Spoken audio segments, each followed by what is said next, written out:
ang kagamitan. Speedy. Ito po yung speedy. Set ang 1 minute. Jingle bell, jingle bell, jingle all the way. What's up, miskin people?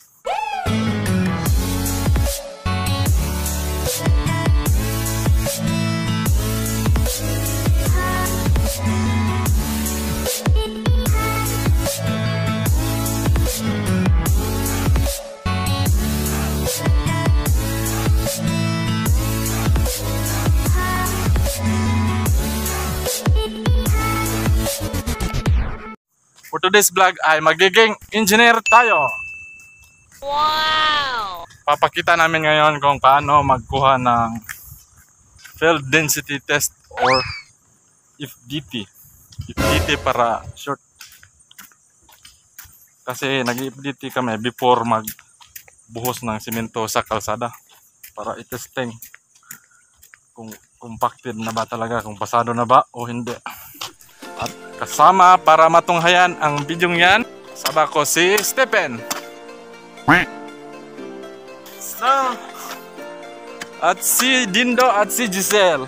Hi! First step po ay maghukay sa subbase na may lalim na 20 cm gamit ang guide plate.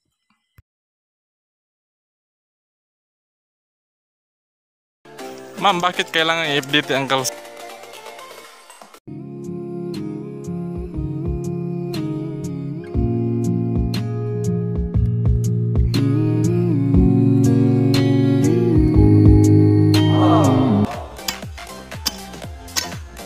Boss, Stephen, mabigat boss? Medyo. Okay lang? Okay lang. Oh, bilis ah. Kailangan madaliin. Para hindi mabuta ng iba.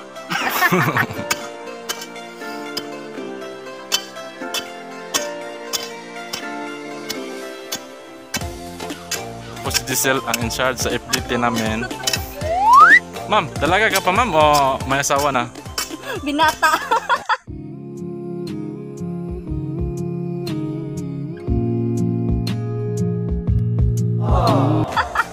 Ilang taon? 25! Wow! Yun! Okay. Pakita natin to kay Nilo. Nilo! Buwan niya. Kulang ng 1 cm. Dapat umabot ng 20 cm.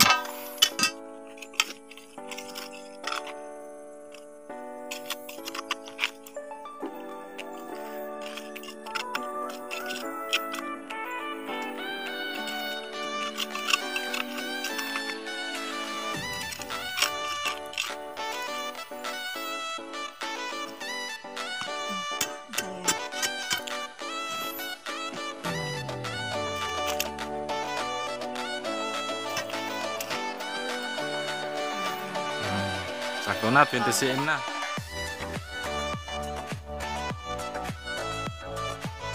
Next step ay lagyan ng fine sand ang container with funnel sa saktong level nito.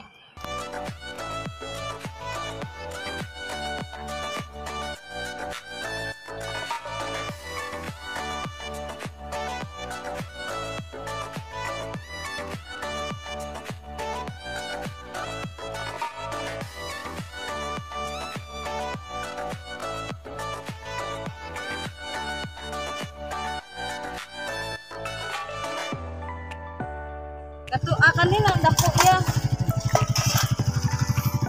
At timbangin ang buhangin.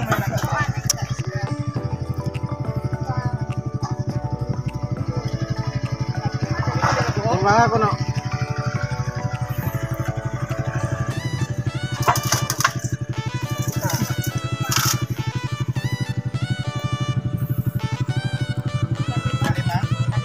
Pila man na?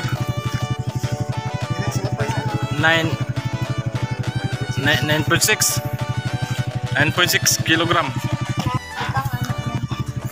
Pagkatapos matimbang ay ilagay sa butas. Dapat pasar mga kuwanan. Dapat pasado to kasi vlog. 9.6 Dapat to yan. 100% compaction. Dugay na. Pagkatapos ma-stop ang pagdaloy ng buhangin sa loob ay kunin ang